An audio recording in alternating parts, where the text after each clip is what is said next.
Gavin Newsom has reached his Eff-It moment, and it might be the moment we begin to save the democracy. The Eff-It moment.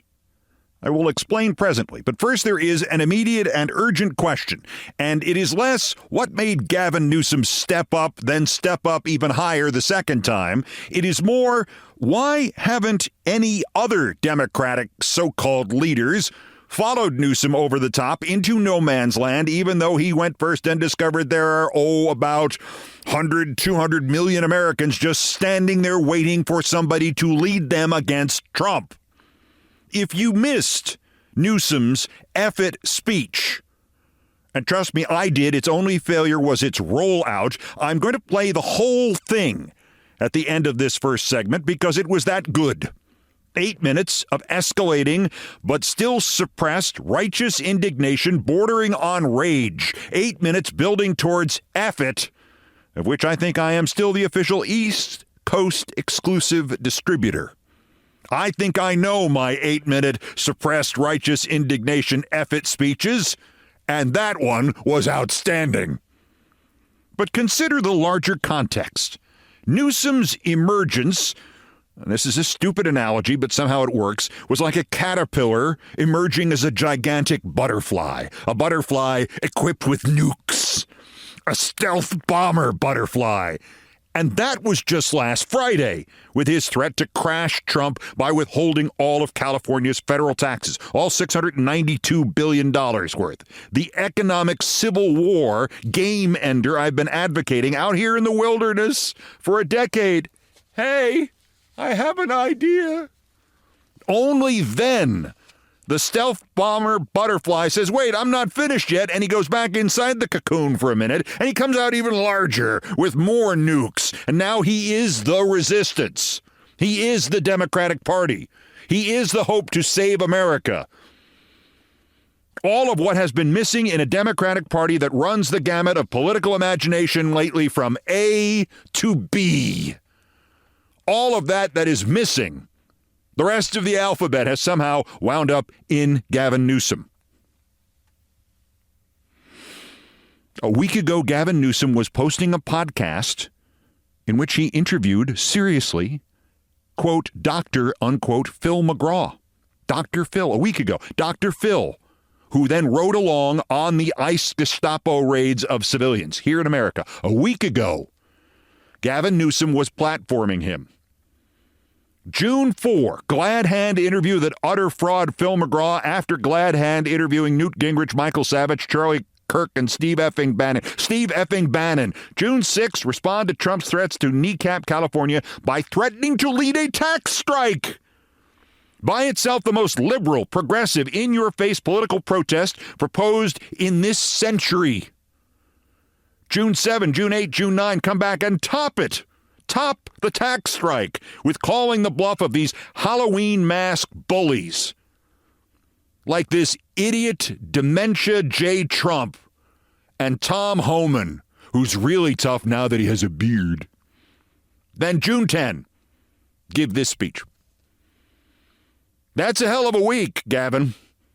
As an aside, I cannot fathom a faster reversal, a faster steer out from the both sidesist, let's negotiate with the Nazis, kumbaya bullshit skid than the one that constituted Gavin Newsom's last week, nor a more successful one, nor a more important one. And as a second aside, I don't care if the podcast and the both sidesist bullshit were political calculations, or the tax strike idea is a political calculation, or the speech is a political calculation, or the whole thing is a political calculation about 2028. I don't care.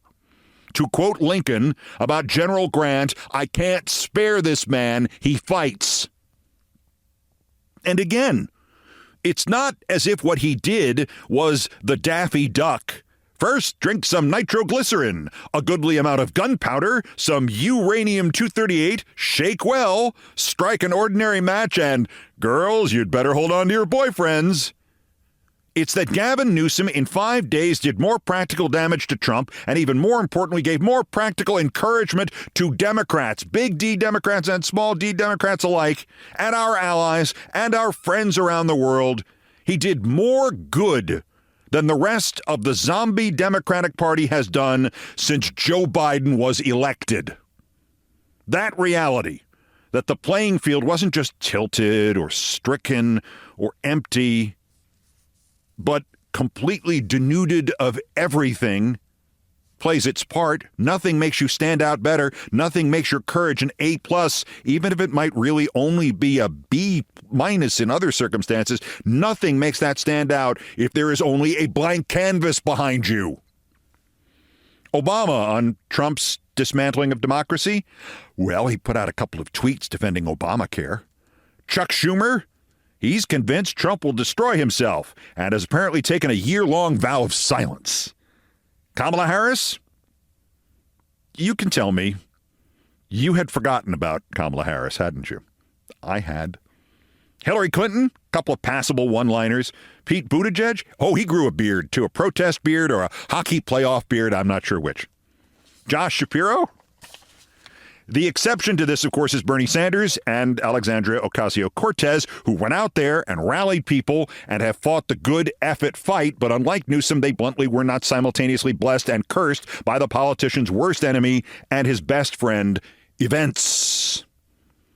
You can't threaten to cut off Trump's money genitals if he doesn't threaten yours first.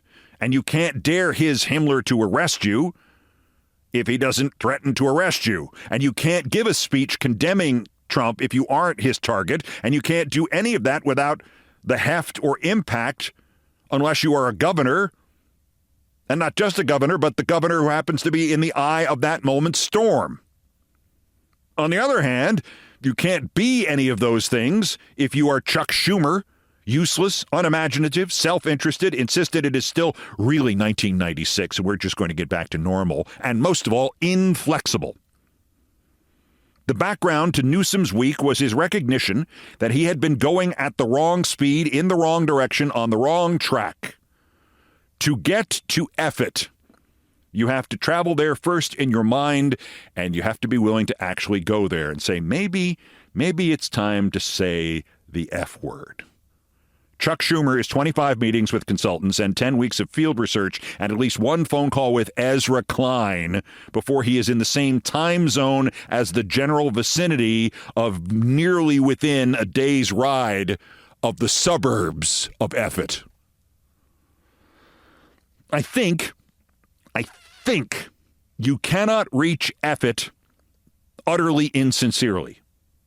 There may be self-interested elements. There may be scenarios of success you see as possibilities, unlikely and remote ones, but you really have to at least 3/4 of the way realistically believe, yeah, this is it. You will say this, and then you will get fired, arrested, renditioned, disappeared, or perhaps the worst scenario that Gavin Newsom of last month could have envisioned. After you say it, Dr. Phil won't come back for a second guest shot on the podcast. Instead, Gavin Newsom is suddenly Charles de Gaulle and George Washington and Admiral Damn the Torpedoes full speed ahead Farragut. Historical trivia. When Admiral Farragut joined the U.S. Navy as the Civil War started, he was living in Hastings-on-Hudson, New York. Much later, my hometown. His house and my house, about a 15-minute walk. He was a Southerner. He got so pissed off at the Confederacy, he moved to my hometown. That is your Eff-It moment. My only true frame of reference on the subject of Eff-It moments is naturally my own small Eff-It moment. I had done commentaries, I'd grown increasingly anti-Bush, and then one day I read something Donald Rumsfeld said about us, his critics, Bush's critics, Iraq's critics, said we were suffering from, quote, moral or intellectual confusion, compared us to those who appeased Hitler, and I detonated. And the sound I heard was Eff-It. I fully expected the commentary I wrote would get me fired. Instead, it got me double the audience, and then there was the YouTube thing, and then all the money to my bosses, and then all the money to me. It bought me 5 years of room to do such commentaries before NBC found a more unprincipled and easier way to make that money. But what a 5 years, huh? Do not undervalue what Governor Newsom has done. Just the speech. John Kerry told me that Rumsfeld commentary from 2006 and my rage at the manipulation of the terror warnings by Bush at the same time was what got Democratic electeds to rage in the same way just before the 2006 midterms. Kerry said it won them the midterms. I said I didn't believe him for a minute. And worse yet, if I did, what did that say about the Democrats who should have been leading that, not following me? It said, Kerry said, that we will always let somebody else run face first into the brick wall and put the hole in it for us. Gavin Newsom has run face first into the brick wall and put the hole in it for us. And then, by the way, just in case the hole wasn't big enough or the noise wasn't loud enough, he circled around the wall, came back to the beginning point and ran face first into it again, and he put a second hole in it. Everybody can get through it now. Even Schumer could. And the lesson from what Gavin Newsom did is this: do not restrain yourself nor your language. Do not pretend Trump is sane or can be negotiated with. Do not try to tamp down the madness of MAGA. Confront it and dare them to fight about it.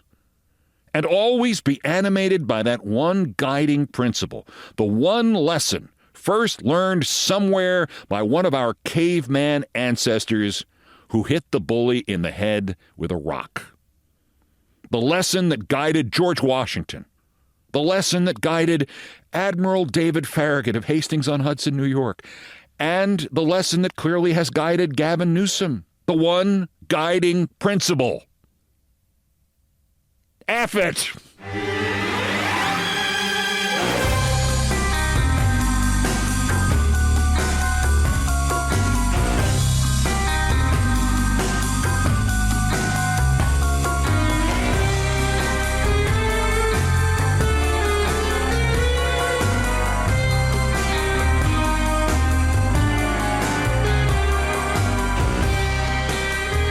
Practically speaking, by the way, the L.A. disturbances, and sadly, I think the number of arrests per day has now exceeded the number of arrests at the last Lakers victory celebration in 2020. It is like 80 per day compared to 76 arrests at the Laker thing.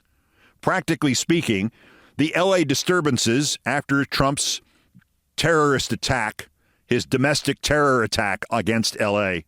and the people who live there, the L.A. disturbances pretty much ended or became really, really contained. Where are all the riots? Over there on that one block. Ended when Mayor Karen Bass had her own Eff-It moment and imposed a curfew. Tuesday night. I can't speak to last night. I am recording this last night. But nearly all of the arrests Tuesday were really like this. You're arrested. Now, get out of this neighborhood right here. Okay, you're not arrested anymore. And nearly, and this is from all the news reporters on the scene, nearly all of those who were arrested for curfew violations did not know a curfew had been imposed. Per local all-news radio, my alma mater, KNX, the biggest clash with an L.A. citizen who really did know there was a curfew and defied it was a woman who lives near police headquarters, and she went out anyway after 8 p.m. to walk her dog. Officers, LAPD, not ICE, not the Guard, not the Marines, not evil Batman. LAPD confronted her, and she said, Eff-It! My dog has to take a...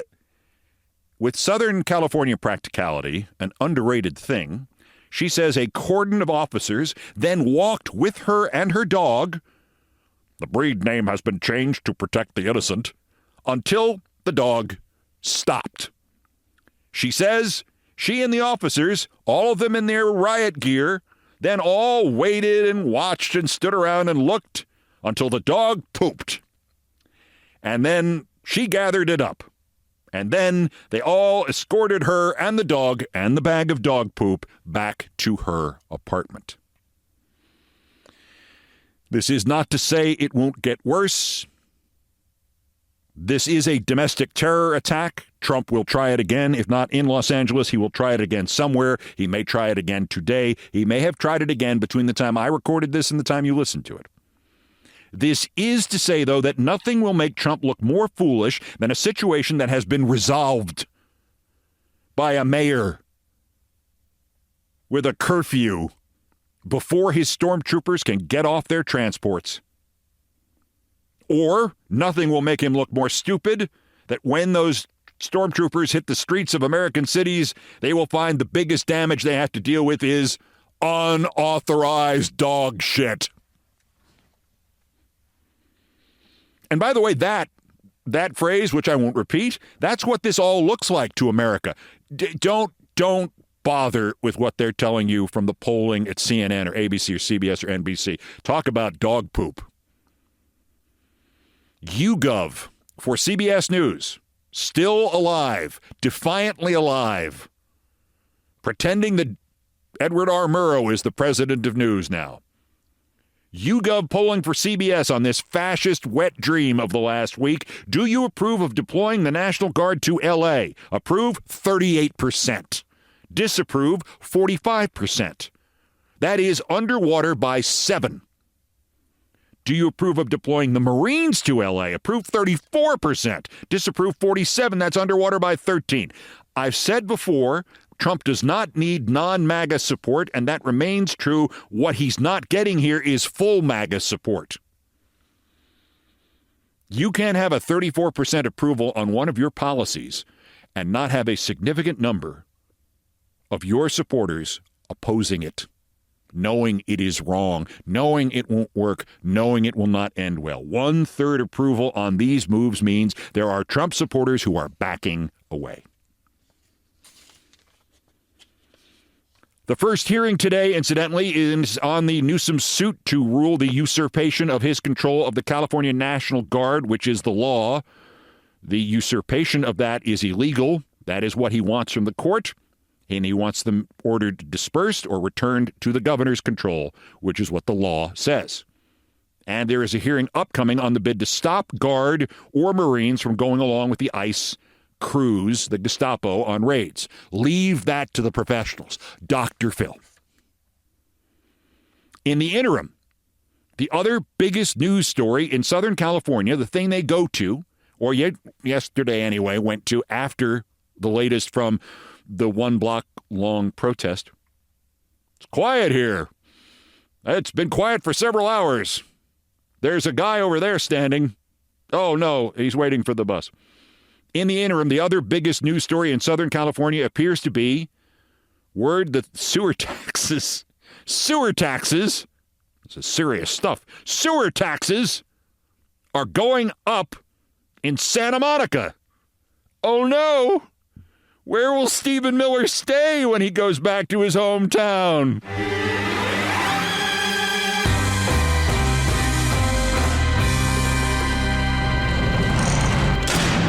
Who's going to think of the Stephen Miller's sewer? Won't somebody think of Stephen Miller and the sewer he lives in? What about Stephen Miller's sewer? That's Stephen Miller noise.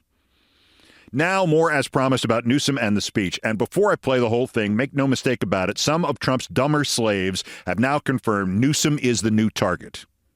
Obama, Hillary, Biden, they'll always have a villain role, a place in the Trump fantasphere. But it is now about the governor of California.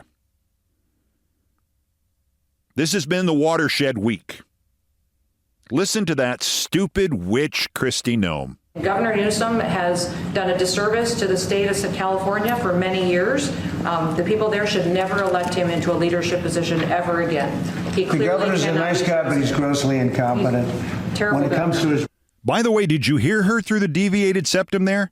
Governor Newsom has hurt the status of California. She called it a status. How many statuses do we have, Kristi? We have 50 statuses. United States of America. This is somebody else I would not vouch for passing a drug test. Boy, she is just the worst, isn't she? Don't ever get a Botox injection right in your brain, kids. Worse than that, the holier-than-thou Speaker Mike Johnson. You know, the man who always stops by and wants to know how many closets there are in this house. He actually, and pretty obviously, publicly tried to get somebody to physically attack Gavin Newsom. That's not my lane. I'm not going to give you legal analysis on whether Gavin Newsom should be arrested, but he ought to be tarred and feathered, I'll say that. I mean, look, he's standing in the way of... When you are that deeply into a completely fake life in which you tell yourself your own personality, reality is not real, and your religious fervor is the true you, you can throw out terms like, he should be tarred and feathered, without worrying that you are describing a form of torture and, in fact, public murder on occasion. It is not a metaphor. It is not a colorful Southern phrase like gumbo. It is a stochastic call for violence against Gavin Newsom, and Speaker Johnson should be prosecuted for it. Because, of course, the entire facade of the recent MAGA anti-violent rhetoric kick, that just has fallen apart incidentally. Remember the screams to arrest former FBI Director Comey or execute him for treason because he wrote 8647 on seashells, as if that had been some sort of assassination call, as opposed to the use of the colloquial term 86, which means fire him or we're out of that product. Jesse Watters' Moron Hour, which is the title of the 8 p.m. show on Fox. Jesse Watters' Moron Hour did the story about the firing of Terry Moran by the cowards at Bob Iger's ABC News. The chyron over the Jesse Watters screen, Terry Moran gets 86'd by ABC. So they killed him? So if I say 86 Trump's small dick parade Saturday in D.C., what did I just say? Is that a Comey 86? Or is that a Jesse Watters 86? Or does it change depending on the day? And please tell me, dear leader, where can I get an accurate schedule or calendar? Every time I think, God, how these people are stupid, I remember that given the advantages baked into the American system for a government in power, good or evil, to do whatever it wants, I thank God these people are that stupid. A smart Trump would be a real problem. And that brings us full circle. That, perhaps, was the reality behind Gavin Newsom's Eff-It moment. I'd like to ask him. That reality, that Trump isn't that smart, that this one may look like a great idea, but troops on the streets, that's not a good idea. It's not a good look. The parade may be worse than the invasion and the terrorist attack by Trump in L.A. All you have to do in response to that is stop playing Trump's version of the Trump home game and introduce him instead to a new version in which Mike Tyson's first law applies. And when you do that, Trump will have no chance. Long term, anyway. Mike Tyson's law, that's my seventh cousin Mike Tyson's law, is that everybody has a plan until they get punched in the face. As you listen to the whole of Gavin Newsom's speech, and I'll return with worse persons after it and after the commercial break that follows it, my connoisseur's advice, as somebody who has built these kind of public addresses designed to be given on TV, is to listen for the slow burn. To listen how much differently he sounds at the end than at that beginning, and to see if you notice where he escalates, and the rapidly decreasing time he takes between each metaphorical punch in the face or in the body Gavin Newsom throws. This is not just the first grown-up speech responding to Trump's evil. It is a really good one, too. And it ends with Trump getting metaphorically punched in the face several times. I want to say a few words about the events of the last few days. This past weekend, federal agents conducted large-scale workplace raids in and around Los Angeles. Those raids continue as I speak. California is no stranger to immigration enforcement, but instead of focusing on undocumented immigrants with serious criminal records and people with final deportation orders, a strategy both parties have long supported, this administration is pushing mass deportations, indiscriminately targeting hardworking immigrant families, regardless of their roots or risk. What's happening right now is very different than anything we've seen before.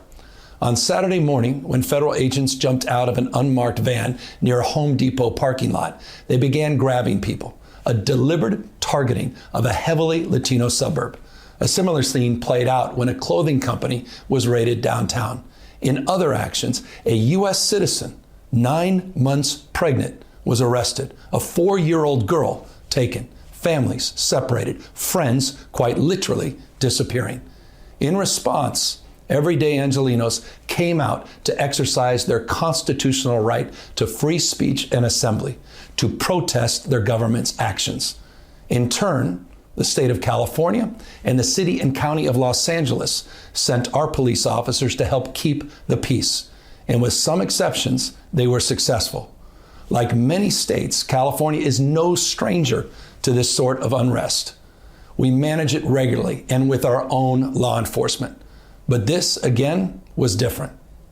What then ensued was the use of tear gas, flashbang grenades, rubber bullets, federal agents detaining people and undermining their due process rights. Donald Trump, without consulting California law enforcement leaders, commandeered 2,000 of our state's National Guard members to deploy on our streets, illegally and for no reason. This brazen abuse of power by a sitting president inflamed a combustible situation, putting our people, our officers, and even our National Guard at risk. That's when the downward spiral began. He doubled down on his dangerous National Guard deployment by fanning the flames even harder. And the president, he did it on purpose. As the news spread throughout LA, anxiety for family and friends ramped up. Protests started again. By night, several dozen lawbreakers became violent and destructive. They vandalized property. They tried to assault police officers. Many of you have seen the video clips of cars burning on cable news. If you incite violence, I want to be clear about this. If you incite violence or destroy our communities, you're going to be held to account. That kind of criminal behavior will not be tolerated, full stop.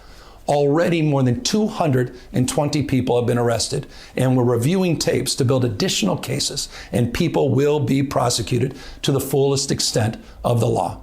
Again, thanks to our law enforcement officers and the majority of Angelenos who protested peacefully, the situation was winding down and was concentrated in just a few square blocks downtown. But that's not what Donald Trump wanted. He again chose escalation. He chose more force. He chose theatrics over public safety. He federalized another 2,000 Guard members. He deployed more than 700 active U.S. Marines.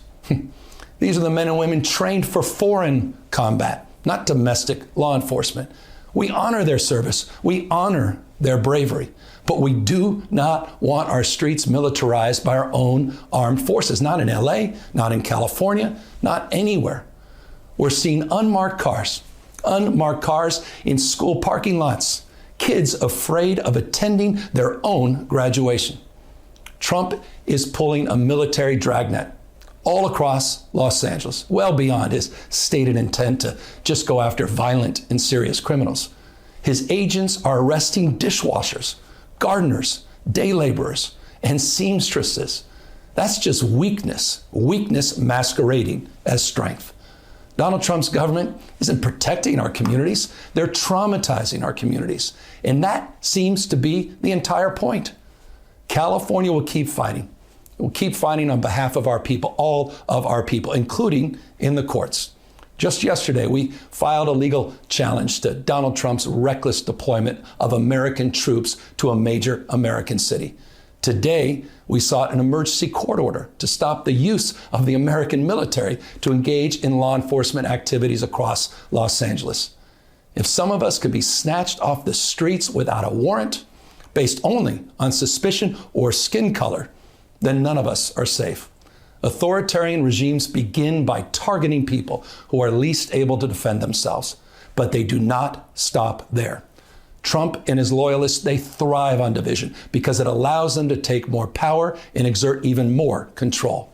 And by the way, Trump, he's not opposed to lawlessness and violence as long as it serves him. What more evidence do we need than January 6th? Ask everyone.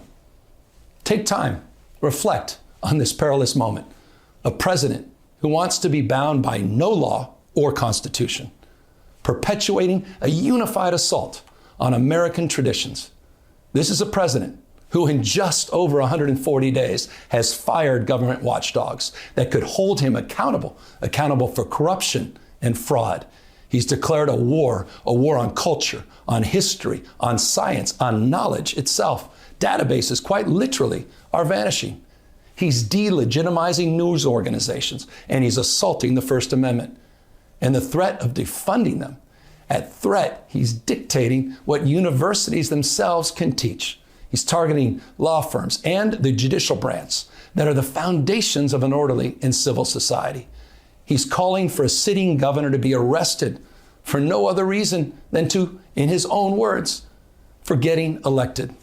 And we all know this Saturday, he's ordering our American heroes, the United States military, and forcing them to put on a vulgar display to celebrate his birthday, just as other failed dictators have done in the past. Look, this isn't just about protests here in Los Angeles. When Donald Trump sought blanket authority to commandeer the National Guard, he made that order apply to every state in this nation. This is about all of us. This is about you. California may be first, but it clearly will not end here. Other states are next. Democracy is next. Democracy is under assault before our eyes. This moment we have feared has arrived. He's taking a wrecking ball to our founding fathers' historic project. 3 co-equal branches of independent government. There are no longer any checks and balances. Congress is nowhere to be found. Speaker Johnson has completely abdicated that responsibility. The rule of law has increasingly been given way to the rule of Don. The founding fathers, they didn't live and die to see this kind of moment. It's time for all of us to stand up.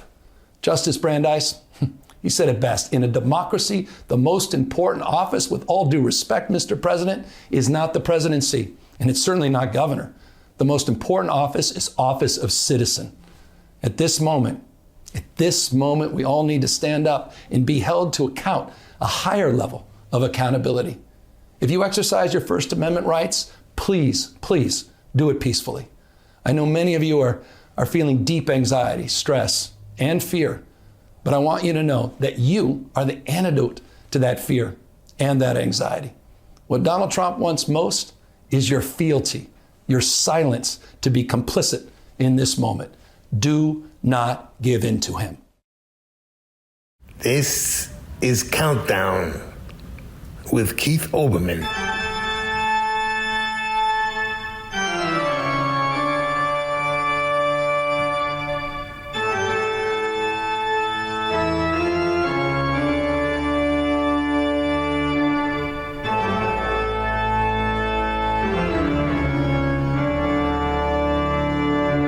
Still ahead on this edition of Countdown. Yesterday was the anniversary of the day he chose me. The 3rd anniversary of that day. The day before it was World Pet Memorial Day. As if you needed a special day to remember the animals who have blessed and then left your life. Or as if there should be only one such day.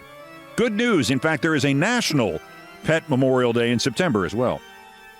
So this seems like the perfect time to remember again the life of an extraordinary little dog, cared for but given up on because he had dementia or a stroke or something, or he was just shy of 15 years old, and it happens then. And then his life turned around, and for its last 2 years he was a puppy again, who spent much of his day literally jumping for joy. and I was fortunate enough to be there with him. Let me share with you this extraordinary guy, Minet, and his just extraordinary passing on an unforgettable Sunday in July of last year. For World Pet Memorial Day and Minet Gotcha Day, Le Mort de Minet coming up. First, believe it or not, there are still more new idiots to talk about, the roundups of the miscreants, morons, and Dunning-Kruger effect specimens who constitute today's other worst persons in the world. The bronze. Worse. Senator Kevin Cramer of North Dakota. There are degrees of the devils who are infected with MAGA disease. It's kind of hard to believe. But Senator Josh, you go girl, January 6th insurrectionists, Hawley, wants the federal minimum salary, the hourly wage, raised to $15 an hour. It has been at less than half. It has been at $7.25 since 1910, I think. Just a guess. So naturally, Senator Hawley had to get brushed back on Fox by another Republican senator, Cramer, who is, of course, worse. Quote from Cramer, "I don't even know why we have a federal minimum wage. To be honest, I think the market works really well. I just think manipulating markets with mandatory wages doesn't make any sense. Are there no prisons? Are there no workhouses?" All right, the last part of the quote was actually Ebenezer Scrooge. But Mr. Cramer cannot conceive that the purpose of a minimum wage is not to facilitate business, which is what it sounds like he thinks it's there for. It's there so people can, eat and live inside. Mr. Cramer himself has never actually worked for a living. Out of grad school, he began to work for and then manage political campaigns. He became chairman of the North Dakota State Republican Party in 1991, the youngest ever to do it. And the only thing worse than being chairman of the North Dakota State Republican Party is not being chairman of the North Dakota State Republican Party. Age 30. That means he stopped doing any work the day after his appointment at age 30. So since then, Kevin Cramer has managed to lose a string of elections for the House of Representatives, spanning 2 centuries. Finally, after 16 years of failure, he was elected in 2012, and then he made the Senate in 2018, where he is now a prostitute. So, of course, he doesn't even know why we have a federal minimum wage or minimum wage. He's never had a job. He's a lifelong politician, and thus of no value to anyone. On top of which, he's a North Dakota politician. Nothing against North Dakota, but the politicians there, yeah. The runner-up, worser, Tulsi Gabbard. Speaking of being of no value to anyone, the director of national utter lack of intelligence, skunkhead. For some reason, Tulsi Gabbard has decided to waste an unannounced amount of taxpayer money on a kind of semi-religious snuff film about atomic war to scare everybody, to argue against Iran having nuclear camp. It's not clear. It makes no sense whatsoever. Maybe to her. In it, she included one of the great pieces of bullshit ever designed. The one designed long ago to satisfy morons like Tulsi Gabbard. It's the idea that there are underground bunkers so that the rich, they can survive nuclear war. So they're in favor of it for some reason, because property values will go up, or they never get around to the reason why the elites want to have a nuclear war. Political elite and warmongers are carelessly fomenting fear and tensions between nuclear powers. Perhaps it's because they are confident that they will have access to nuclear shelters for themselves and for their families that regular people won't have access to.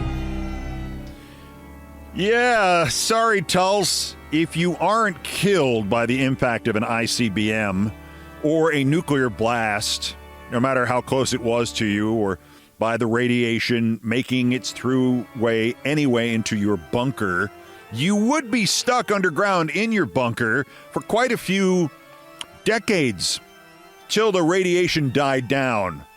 In fact, you'd be stuck there long past your own demise. And the children you had would never have seen the sun. That's the point, Tulsi. There's nothing to survive, nothing to return to, and there are no elites with secret bunkers designed to let them pop back out next week. The only secret, large, empty bunkers are the ones between your ears, dipshit. But the winner worst, Jake Tapper of CNN. You may recall, as much as Bob Iger and the whores at Disney and ABC News want you to forget, that ABC News suspended their veteran reporter Terry Moran, who actually confronted Trump in an interview just weeks ago, after Terry then wrote a clear-headed, calm, but perhaps ill-timed analysis of the difference between how Donald Trump hates and how Stephen Miller hates. They said he was suspended for editorial, whatever. They suspended him because he called Trump and Miller what they are. And Iger doesn't want this. He's still trying to bribe and appease Trump. Terry Moran could easily remain suspended forever. ABC wants this to go away. ABC wants Terry Moran to go away because the White House, which sells itself on hatred and rage and revenge, is inexplicably objecting to an incident in which a real news organization points this out. Objecting when a Terry Moran points out what Trump and Miller feed themselves and their cult on, what fuels their monstrous attempt to overthrow our form of government, what they boast about. The whole point of MAGA is the cruelty and the hatred. Seems to me they should have pulled lines from Terry Moran's tweet like movie publicists who still pull lines from good reviews and stick them on the ads for the movies. Stephen Miller is a hater, Terry Moran, ABC News. In any event, Terry Moran's fate is made still more curious by the fact that an identical, albeit briefer, transgression of whatever rule ABC just made up that they think Terry Moran transgressed was also transgressed by Jake Tapper, who in the year's time since the Biden debate has destroyed his career and sent his reputation plummeting to Joe Scarborough levels of non-credibility and non-relevance. I just don't understand why CNN has not suspended Jake Tapper. If Moran strayed into political opinion, what is this? Fox News posts Fetterman, that would be Senator Fetterman from Pennsylvania and from the Canaanite planet. Fetterman calls out, quote, anarchy in L.A., noting that Dems forfeit moral high ground by failing to decry violence. This was retweeted by Jonah Goldberg, who, among other things, is the daughter of the woman who was behind the Clinton-Lewinsky scandal. Jonah is proved to be kind of acceptable over the years. His mother was a witch. Jonah Goldberg, sometimes I think Fetterman is the only Democrat who gets what annoys so many people about Democrats. This all, the retweet, is now retweeted by Jake Tapper. There it is, Jake Tapper and his logo. I guess this is an American bald eagle. It might be a profile of Jake's head. I'm not sure. Jake Tapper reposted. Jonah Goldberg reposting Fox News, quoting Fetterman. So this is reposted by Jake Tapper. So it's political opinion by Senator Fetterman, posted by an opinion network called Fox, reposted by a political opinion writer named Jonah Goldberg, reposted by Jake Tapper, who isn't supposed to do opinion. He's just supposed to do the news. He boasts that he doesn't do opinion. He condescends towards and insults everybody who does do opinion. And yet here he is posting an opinion. Why hasn't Jake Tapper been suspended by CNN? For that matter, after his journalistic malpractice over Biden and over the sales of his own Biden book, why hasn't Jake Tapper been fired? The only thing I can figure is the best punishment for somebody who transgresses at CNN is to make them work more at CNN. Jake, by the way, his Twitter account does not say retweets do not equal endorsements. That's why you have that saying in there. Tapper, today's other worst person in the world.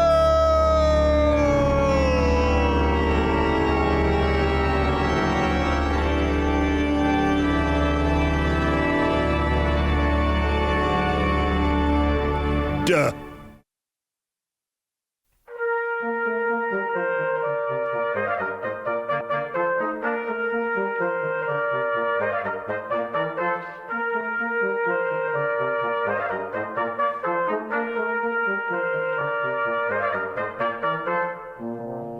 have joked previously, but contained within that joke is a very sincere thought. I would pay, sometimes I say $5,000, $10,000, $100,000 to see a full-length documentary program about the first 15 years of Minet Germain Olbermann's life.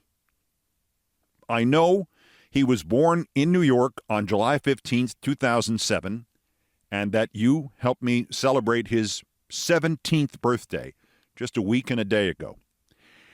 And until I encountered him in 2022, I knew nothing of him. And all the records, all the anecdotes, almost all of the verbal stories are gone because his human got sick and sicker and began to lose much of her cognitive function and declined, and one day went to the hospital and did not come back and had made no arrangements for what was to happen to Minet and other dogs.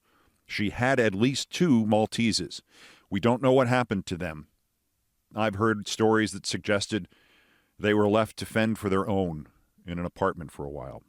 Happily, I know that the neighbor and a former student of Ms. Germain who taught French, a man named Keith Peterson, came across Minet and knew of Minet from the neighborhood and from his teacher, and knew she had gone away and wondered what happened to the dogs, and he began to feed them. And he was prepared in the summer of 2022 to adopt Minet, and then something changed in his life, and he was going to be traveling once a month or so, perhaps more often, and the whole premise fell through. In addition to the fact that he recognized that Minet was not well. Something had happened to him. He kept bumping into things. He didn't walk correctly. His back looked a little crooked. It looked like something bad had happened to him neurologically. And he did not know what would be next or if he could care for Minet. So he went looking for an organization that might take care of Malteses. There must be some sort of Maltese Rescue Association. Well, there are 2 of them. One, the one I would recommend to you, is American Maltese Association Rescue. It is run by a dear friend of mine named Sue Levitt. And we take care of Malteses. That's where I got my little boy Ted, who had a very bad heart and was not really believed to be a likely candidate to last 10 months, and Ted just turned 6 years old. And where we got Michoud, whose story I've told you before, who had tetralogy of Fallot, a disease barely treatable in large dogs, let alone 4 or 5 pound Malteses. And he had a brilliant, happy, brief life. And he died in my arms at 5.5 months old. And that happened in November of 2021, which is when I discovered I could handle 4 dogs at the same time. And again, I didn't have a dog in my life until 2012. I didn't know when I broke up with my girlfriend in 2015 if I could take care of 2 dogs by myself. And suddenly I had 4, including one who was a hospice puppy. So after that, I was offered by the people who had bred Michoud, one of his brothers from a later litter. And they came in here and they were monsters. Michoud was a wonderful dog who liked to start fights, had no energy, couldn't really oxygenate. He could breathe fine. He just could not, once the oxygen got into his bloodstream, he could not pass it anywhere around his body or insufficiently. So he would start fights and then sit back and watch the other dogs fight. On the other hand, he also was communal. He brought the dogs together, literally and figuratively. He was a lovely boy, and he just didn't live very long. But I was offered his brothers, and his brothers had all the strength in the world, and they were like something out of a horror film. They could climb up walls. The first one bit me, bit each of the other dogs, then came back and bit us all in the genitals. The next one was trouble. He was able to climb up out of his cage. He had the most beautiful marbles-like blue eyes I've ever seen on a dog. And he was a silent killer. These 2 dogs later found homes in which they were either the only male or the only dog, and they have had happy lives ever since. They did not have the same heart disease that felled poor Michaud. In any event, after Michaud's passing and after the failed 2 weeks with Kubush and Snowy, Michaud's brothers, there were 3 of us again here in the household, 3 dogs and me, their human. And one day my friend Sue Levitt texted me and said, we've got a terrible case. We had a woman in Hell's Kitchen, and she died in her 80s, and she didn't take care of the dogs, and there's one dog left, and I mean, he's 14, and he has dementia, and he has bad teeth, and who's going to adopt that? And I sent back the raised hand emoji. Because, you know, as I've said previously, you don't know till you have a dog that the answer to the question, what is the meaning of life, is not fully answered by the word dogs, but it's partially answered by that word. One of the reasons of life, one of the reasons for life, one of the reasons for putting up with life, one of the reasons for putting up with other humans is dogs. And honestly, the only thing I can think of in the column of what's good about mankind is lots of us, taken care of dogs and other pets too. Other than that, I don't know what purpose we have. Other than that, I don't know what net good we have done this planet, or where we would fit into some sort of scheme, whether it is intentional, created, or accidental. The through line to all the theories about why we are on Earth, from atheism to the most pure religious doctrinaire theories, all have this one through line. As the great Bill Hicks said, people suck, I can prove it on an Etch-a-Sketch. In any event, I'm meandering on this to try to avoid the topic of poor Minet. So I raised my hand, and the warning was, Minet is not going to interact with you. Something happened to him. He has dementia. He really doesn't know where he is. He's okay outside, but he's really confused. His human went away after 14, nearly 15 years, and he doesn't know what happened to her. And Malteses particularly attached to one human for life. And if something happens to that human, something will happen to the Maltese. So came a day in June of 2022 when Keith Peterson brought Minet, and it's a French name, M-I-N-E-T. It means kitty in French, colloquial French. Minet is kitty.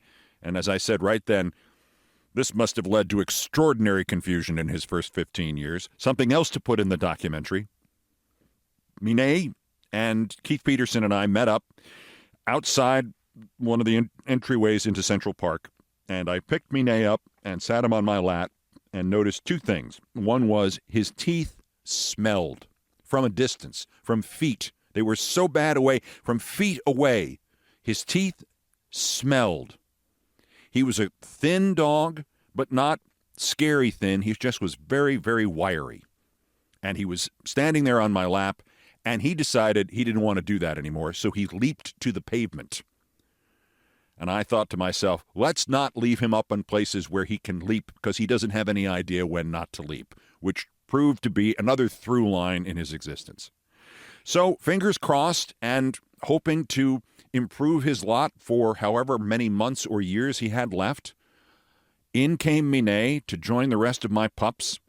They really didn't know what to make of him. They didn't interact much. Minet did a lot of sleeping. He was, after all, a month shy of his 15th birthday and not in good health. And the rest of the time was heartbreaking. Minet walked around the house.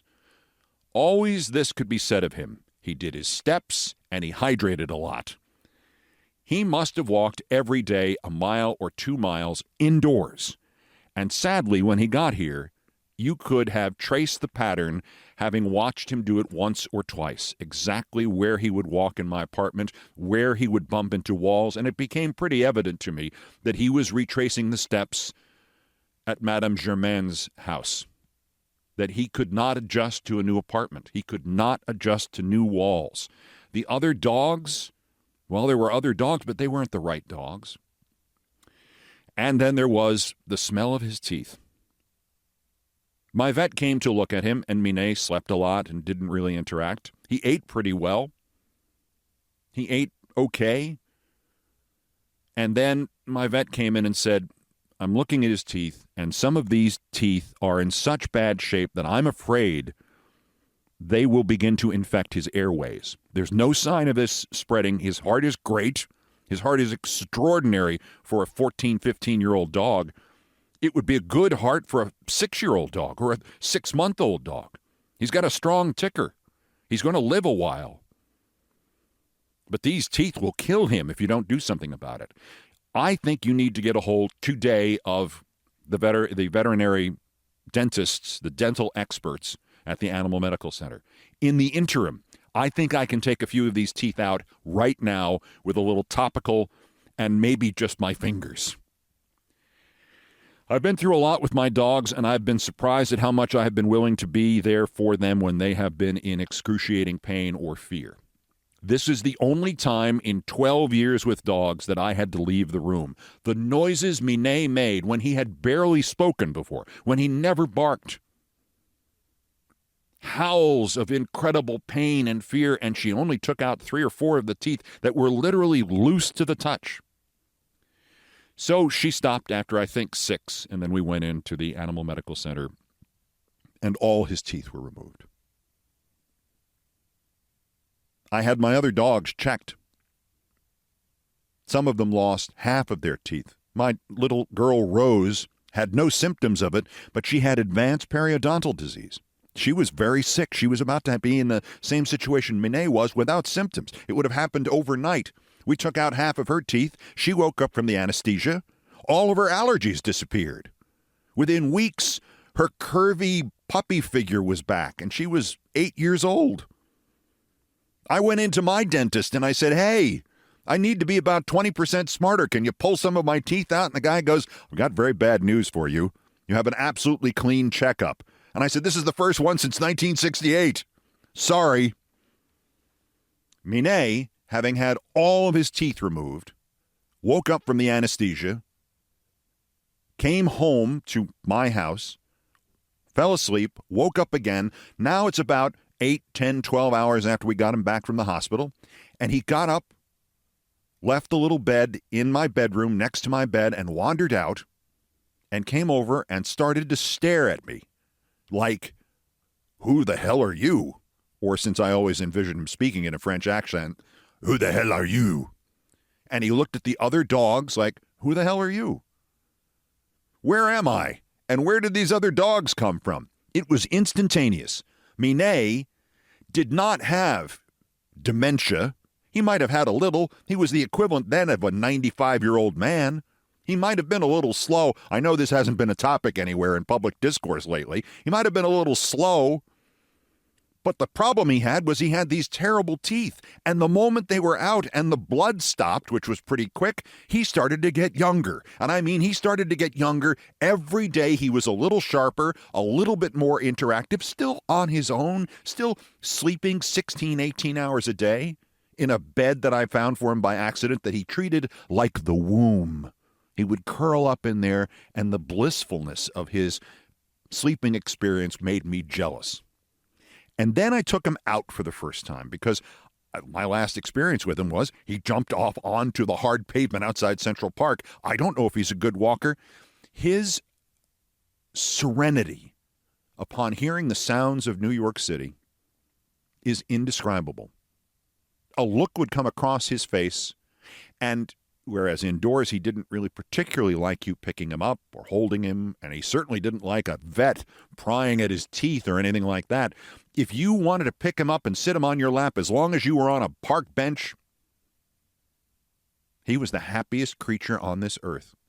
He'd walk with you for 2 hours. He'd sit with you for 2 hours. If you were walking him with another dog, he would immediately sync up with that dog's pace. If it was just you and him, he would sync up with your pace.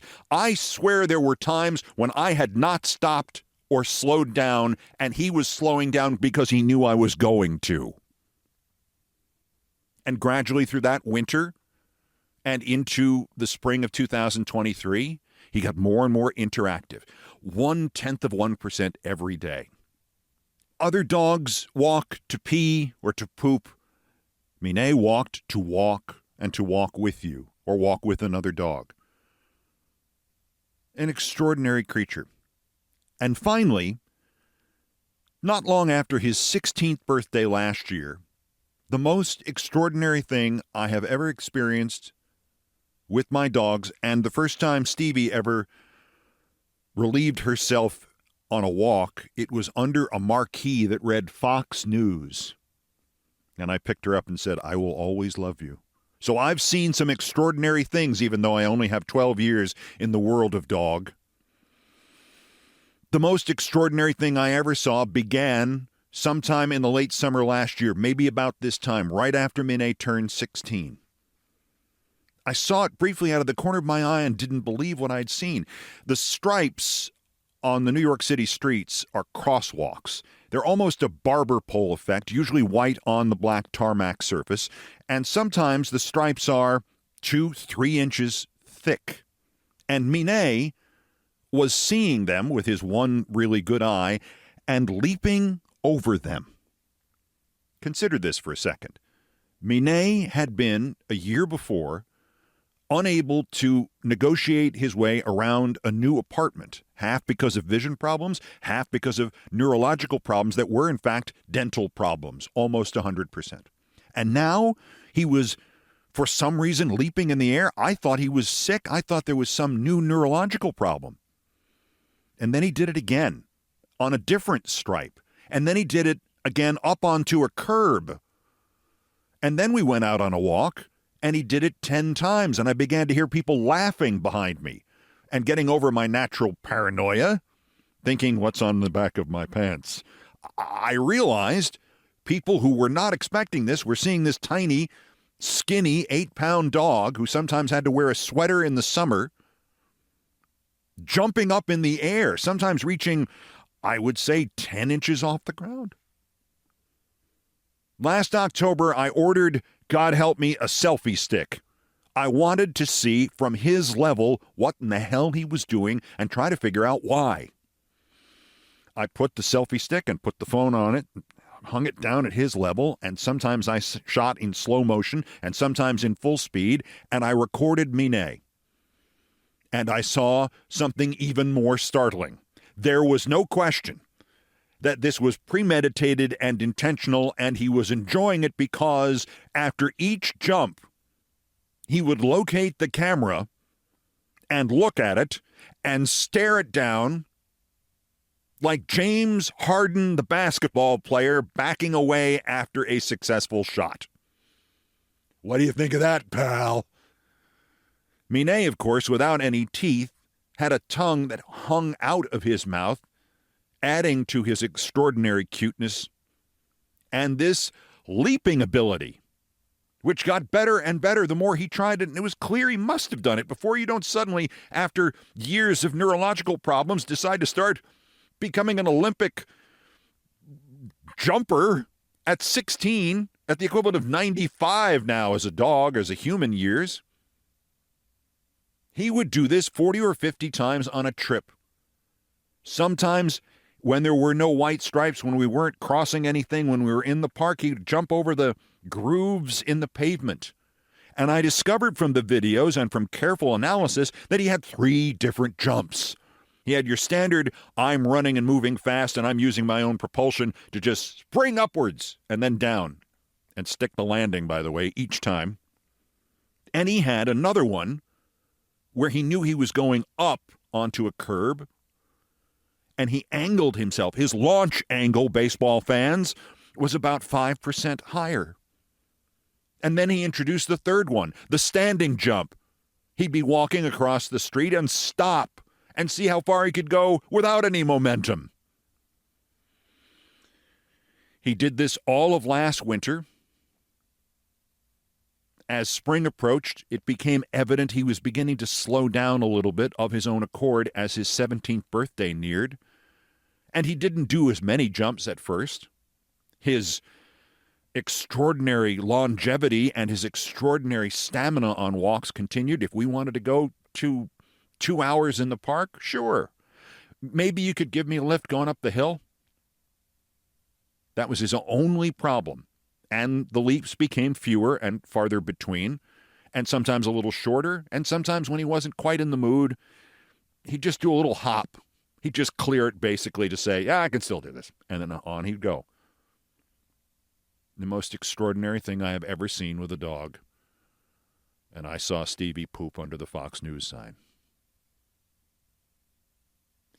Minet, we had him examined neurologically in March just to see if there was something to make whatever time he had left more enjoyable, easier to get through. Because he bumped into things. He was beginning to lose control, and he'd never had full control of his limbs, which made these jumps even more extraordinary. It's not quite he got up out of a wheelchair and did these leaps, but neurologically speaking, it was almost like that.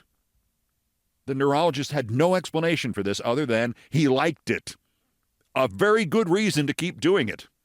But he would bump into things, and we thought, well, maybe there's something that would help him. And there wasn't, but they did determine, they were confident that at some point in the past he'd actually had a stroke.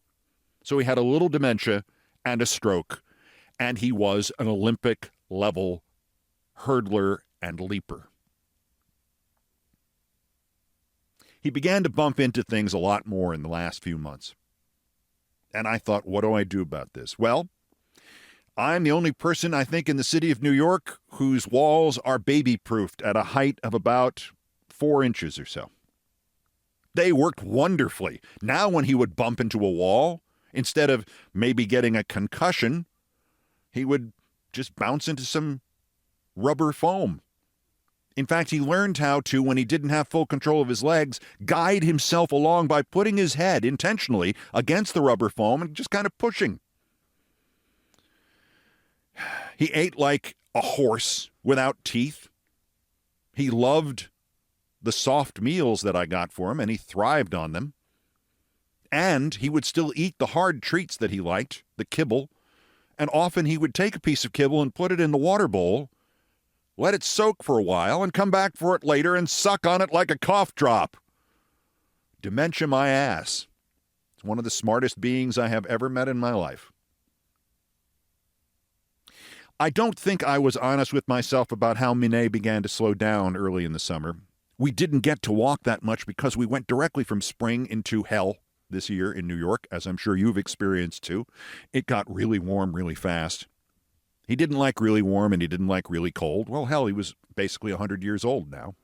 And as his 17th birthday approached, it began to be evident that he was slowing down a little bit. I had to carry him a little bit more. There were occasionally hops, but mostly it was just a good 40-minute walk was a delight for him. We had one last Thursday. It didn't end that well. He seemed to be having real trouble controlling his back legs.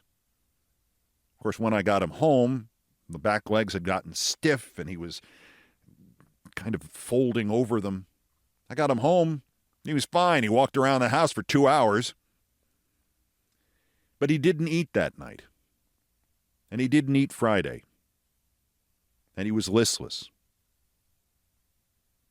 I will say this for him. In the last 4 or 5 months, he had suddenly uniformly accepted all of us. Where he was always hanging back in my bedroom, in his little womb-like bed, now he would greet me with the other dogs at the front door when I came home. He would often give me a kiss with that big hanging-out tongue of his. And in the last few months particularly, he stopped living in the bedroom and would often just stagger out into the living room where the dogs and I were working.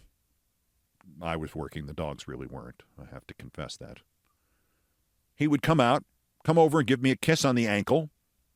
If I wanted to pick him up and he wanted to be picked up, he would come and sit with us for a while, and then he'd sort of motion like he wanted to get down back on the floor, and he'd go over to his bed in the living room and sleep out here with us for 8 hours, just out of a sense of community. So he was still doing that, and then wandering back in to sleep on the floor next to the bed, because obviously I couldn't keep him in the bed with the other dogs and me. He tended to fall off things like that. No matter how good a jumper you are, you're not a good jumper if you don't know you're about to jump. And then last Thursday, he wasn't really eating. And last Friday, he was very listless. And I took him in my arms and I went outside and sat on the balcony and had a long conversation with him. And I said, "You're just wearing out." And the feeling I got back was, "Yeah, but I have some time." He didn't urinate at all, and this was one of his major hobbies. He tried so hard. He had been so good at the pad, and he tried so hard, and I think he thought he was doing real well. Unfortunately, his definition of what the pad was became a little broader than it should have been. Any soft surface became the pad. But he wasn't peeing. He didn't pee Friday, and he didn't eat. And you don't have to be a 12-year dog owner or a 1-year dog owner to know if your dog stops eating and he's old, he's checking out. And so I envisioned this Friday night, having just celebrated his 17th birthday, an extraordinary accomplishment for any dog, but particularly one who'd had a stroke and neurological problems and was nearly starved to death at some point. Like, he's done a great job. We'll let him go. We don't have to do anything about it. He'll go on his own, particularly if he's not eating. And then Saturday morning, he had getting up out of bed because he was still sleeping. He called to me a couple of times to come out and just hold him for a little bit. And he had a surprisingly high little bark. His "I'm hungry" bark was "Arr, arr." Very French. His hello was a puppy, a high-pitched puppy bark. He barked, got up to greet me, and fell over and wriggled like a dead bug on the floor for about a minute. It was a miniature seizure, and given his neurological history, I actually thought it was good news because it suggested maybe there was something to fix here. Maybe it wasn't just placidly saying, okay, time. You know it. I know it. Took him into the animal medical center. Took him, at the advice of all the people I know over there, into the emergency room. Treated wonderfully. They said, he's low on fluids. We can do this much for him. Leave him here overnight. We'll assess in the morning. We'll get him fluids. We'll get him a little shunt here and get in, take his blood work and see how his kidneys are doing. Because he had kidney problems his whole life, apparently, anecdotally. That's in the documentary they won't let me see about him. Kidding.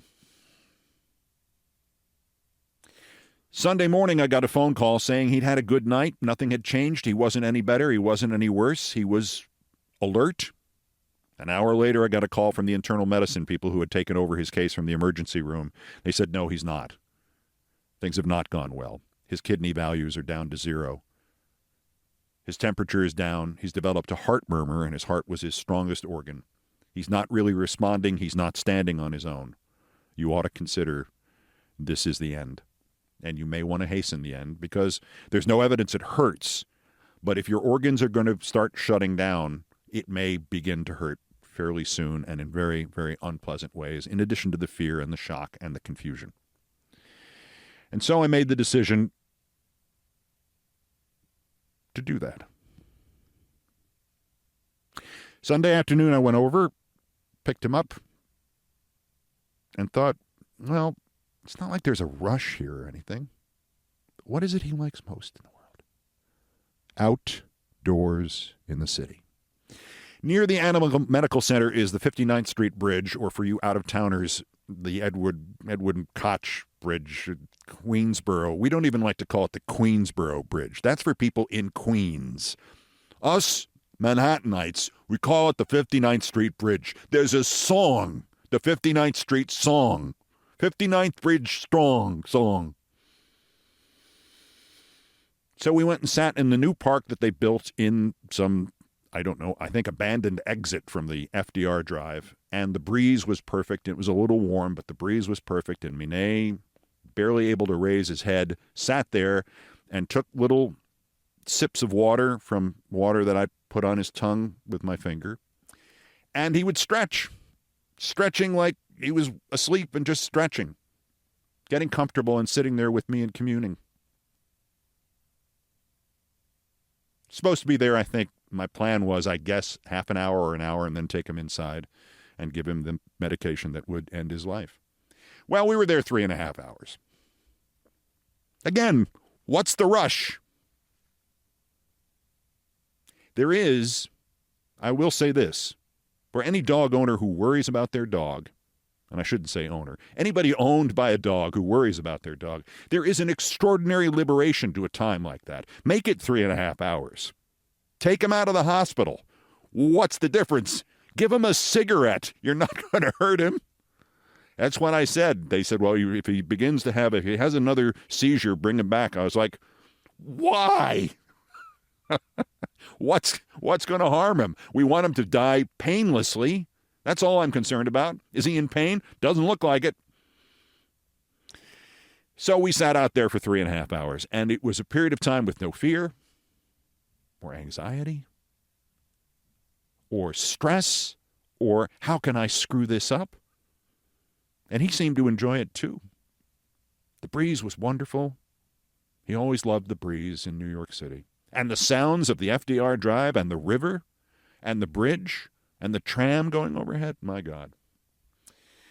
And then I reached to put some water on his tongue, and he didn't really respond to it. And he hadn't stretched in probably 20, 25 minutes. And a couple of birds flew by. And I thought, it's time.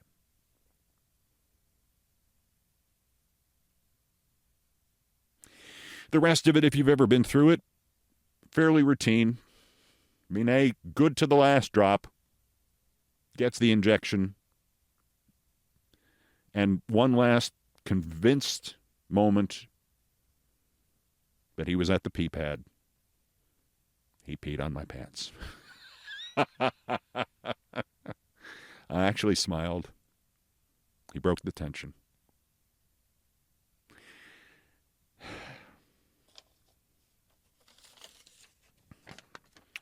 I'll wax philosophical at a later time about the value of adopting or being adopted by a geriatric dog. Not just a senior dog, but a senior dog is okay too. But a dog that needs a home. Nothing like it. I'll wax philosophical and poetic about that at some future time. Spare me doing it now. I will give him credit for extraordinary timing. I got to 17. Anything else you need? All right. Check, please. Minet Germain Olbermann. July 15th, 2007. To July 21st, 2024. Thank you, Minet.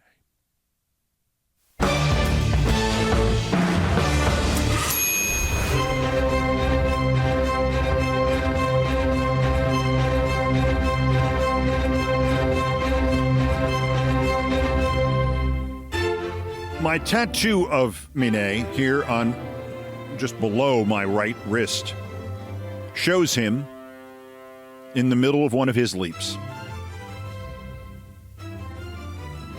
And of course, when I recorded the story of his passing, I did not know that he had a brother named Pauline, who was apparently a lovely dog and passed away long before he did, and a sister, Mimisha, who was, she was Minet's sister. We'll just be nice and say that. I could not have known when I recorded that nearly 2 months earlier, 2 months before Minet died, a pup had been born in Massachusetts, another Maltese, who needed extensive heart surgery to survive and had already been named Kit and would shortly be sent to me for safekeeping and to, in effect, take Minet's spot on the team. Minet, as I mentioned, is colloquial French for kitty, as in kit. I'm not a big one for deities and foregone conclusions and unseen forces, but a dog named Kitty in French dies and is replaced by a dog in name named Kit. Worked for me. Thanks for listening. Most of our Countdown music was arranged, produced, and performed by Brian Ray and John Philip Chanel, our musical directors of Countdown, and produced by TKO Brothers. Mr. Ray on the guitars, bass, and drums. Mr. Chanel handled the orchestration and the keyboards. And our satirical and pithy musical comments are by the best baseball stadium organist ever, Nancy Faust. The Olbermann theme from ESPN2, written by Mitch Warren Davis, courtesy of ESPN Inc., is the sports music. Other music, like in the intro to this segment, was arranged and performed by the group No Horns Allowed. So that's Countdown for today, day 144 of America Held Hostage, just 1,320 days until the scheduled end of Trump's lame duck and lame-brained term, unless Putin or Musk remove him sooner, or the actuarial tables do, or we do. Don't forget to enjoy his parade. Sunday, or is it Saturday? Don't ask him. Till the next Countdown, I'm Keith Olbermann, thanking you for your time. This time to, all right, I'll do the regular one. Good morning, good afternoon, good night, and good luck.